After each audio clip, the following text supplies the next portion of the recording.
umaga po at hapon ang laging malakas ang ulan. So kung tatapat po yung 9:16 AM ulit at kung magkakaroon po ng thunderstorm, posible pong maging ganun po ulit ang ating sitwasyon bukas. So 9:16 AM at 1.9 meters po yan at bababa po at magiging low ang ating tide by 5:22 PM at negative 0.2 meters. Next. Ito po ang ating pong mga roving team po na nag-observe po ng ating pong mga antas ng katubigan po, Pasig River po. So kapag high tide po, yung tubig po, instead of papunta po yan ng Manila Bay, nagkakaroon po ng receding po, pahigop, o papasok po ang tubig po natin. So yan po ay naging level po ng ating pong Pasig River. Next. So yung kanina naman po sa Paseco, basura to? Basura na naman? Kasi yung galing sa Cavite. Cavite. Pag nagkaroon ng dry time.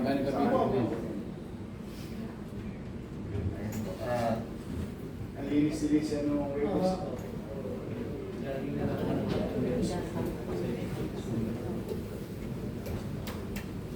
Ito pong photo was taken 8:52 AM ngayon lang po. So, kasama po siya sa 9 AM reporting po namin, yung sa Baseco po.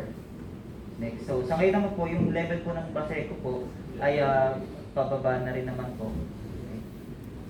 Next. Ayun sa status po ng ating mga dam, 79.72 meters po ang ating Lamesa Dam, nearing spilling level na po siya by 80.15 meters. So kapag umabot po ng 80.15 meters po yan, ay automatic. Wala pong gate kasi sa Lamesa Dam, so spilling lang po. Next.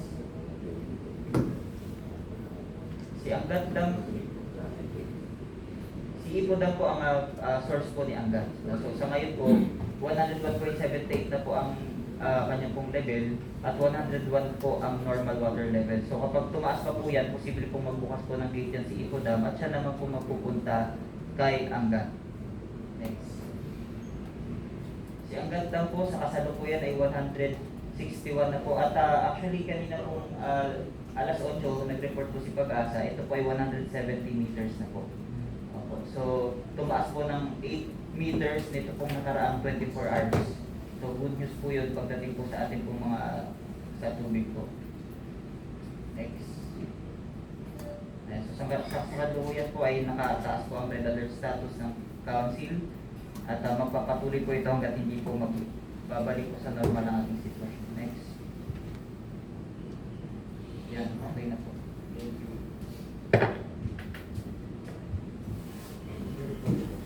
Okay. May kakailanganin kayo?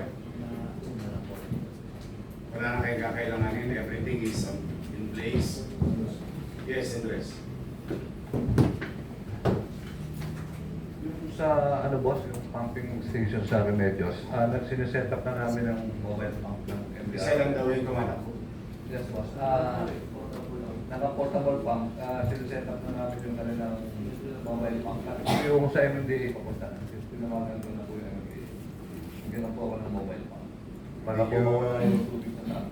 Did you report to DPWH that yung pumping station nila? Nato po sila ngayon, si NCR Director at si South Manila.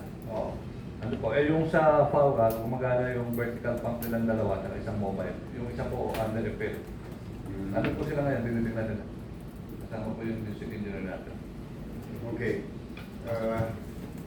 Don't want to take much of your time. We focus on the job that ulitin ko lang, no? Lahat ng ospital at health center natin, high alert tayo. Continue providing hot meals to our clientele in our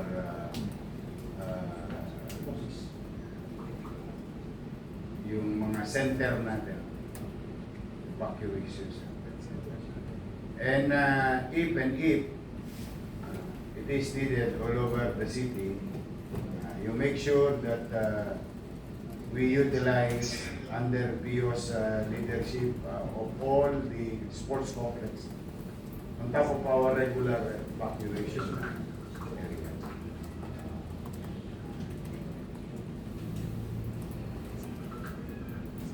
Clearing of debris must be done full day.